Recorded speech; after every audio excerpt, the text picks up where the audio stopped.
World Leaders, Educated at Oxford. The series, Part 1, Indira Gandhi. Hello there. I'm Rob Walters, long-term city guide in the fascinating city of Oxford. And this time, the addition to Rob's Oxford channel is going to be based on women world leaders who have been educated in Oxford University. How to choose. I've chosen 3, based on their fame, their influence, and the inspiration they've given to others in the world. Women students in Oxford. Well, for a long time, a very long time, there weren't any. The university is about 800 years old, but it wasn't until 1879 that the first Ladies' College was founded. Its name is Lady Margaret Hall, and it set off with just 9 young lady students. By the end of the year, a second college for ladies had started, and that's called Somerville, and you'll be hearing a lot more about that soon. Ladies were restricted. They could actually go to lectures with the men in the university itself, but only with a chaperone. The ladies were allowed to take exactly the same exams as the men, but they could not get degrees.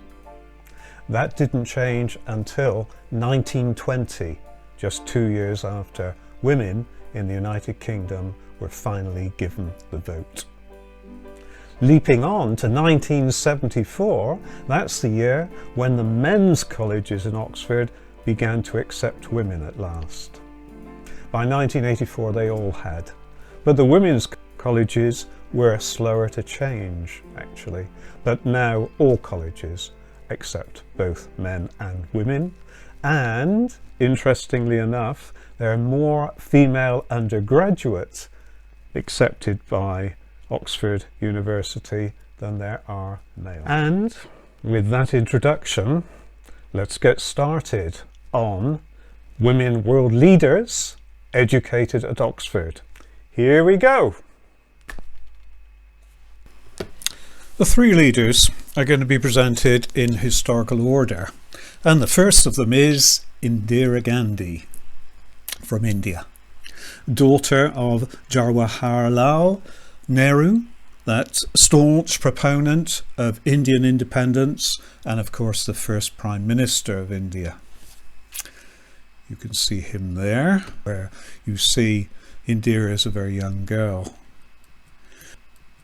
She was born in 1917 in Allahabad in northern India, a very privileged background in many ways, though troubled and somewhat chaotic owing to this fight for independence and of course the early death of her mother. The photo there is of Anand Bhavan, where she grew up. Actually there were 2 houses in their estate, and it is now a very interesting museum devoted to the family. The first building that Indira would have attended in Oxford as an undergraduate back in 1937 would have been this one, the Sheldonian Theatre. She would have attended there in her gown to matriculate, that is, to become part of the university. Afterwards, she would have returned to her college, and let's accompany her. Turning right in front of the Sheldonian, we look up Broad Street and walk past the College of Exeter on our left. If we glance to our right, we would also see into the gardens of Trinity, and then immediately after that, the very impressive building of Balliol College.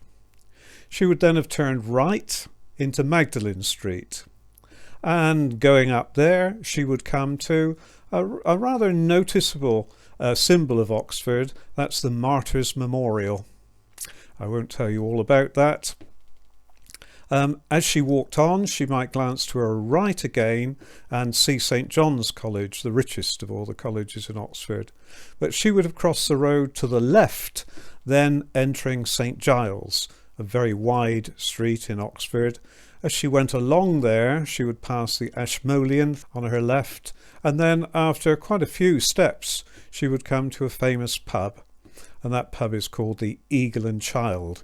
You can just see it on the left there. You can also see that there's a fork in the road. She would have taken the left fork, passing St Giles Church on her right, and as she proceeded up the Woodstock Road, she would come to another church. That's the Roman Catholic Church of Central Oxford, St Aloysius. Immediately after that is her college, Somerville College. Indira was only here for 1 year. During that year she began her studies on modern history, and she joined the Oxford Marges. That's the society for Asian students in the university and still exists to this day. And demonstrating her political leanings, she also joined the Labour Club. We're looking at Somerville at the moment. We're looking towards its main entrance from Woodstock Road, the road that I live in Oxford. Not a particularly impressive view in this particular circumstance, but it gets much better inside. It is the second ladies' college in Oxford, founded back in 1879 and named after Mary Somerville, a self-taught polymath of the 19th century. We are now viewing the oldest building inside, and that building is called Walton House, although in Somerville it's simply called House.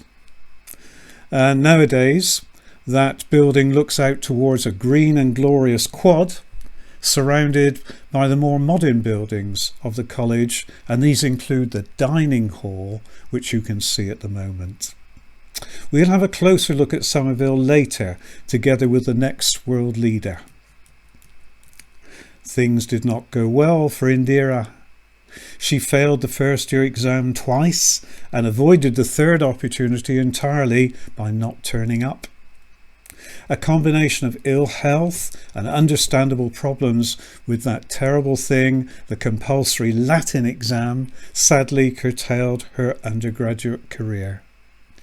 She returned to India, where, following independence, she supported Nehru, her father, in carrying out his duties as the first Prime Minister of India and bringing up her own two sons, who you can see in the photograph there.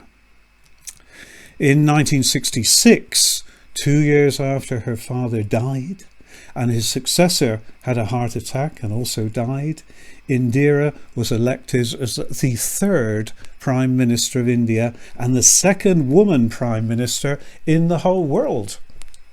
She held office until 1977 and was back again for another 4 years in the 1980s. Her lowest point over this long period of power is said to be the declaration of a nationwide emergency, which resulted in a very unpopular ban on the press and the media, still not forgiven to this day by many.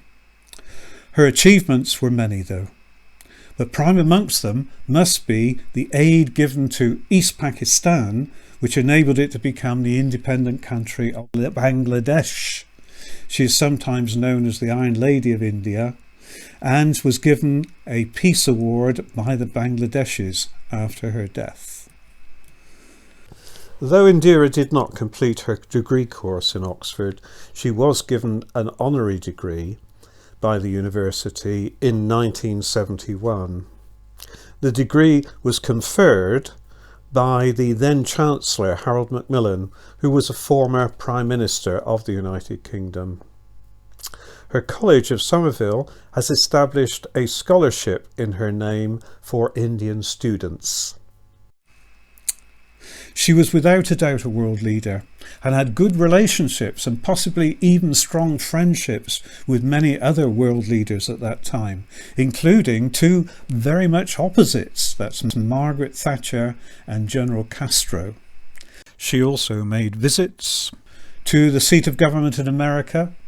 As we can see here, there's Ronald Reagan walking with her through the White House garden prior to her departure back to India. Her government's second term was dominated by problems in the Punjab, leading to the storming of the famous Golden Temple of the Sikhs in Amritsar, and possibly to Indira's own assassination by her Sikh bodyguards.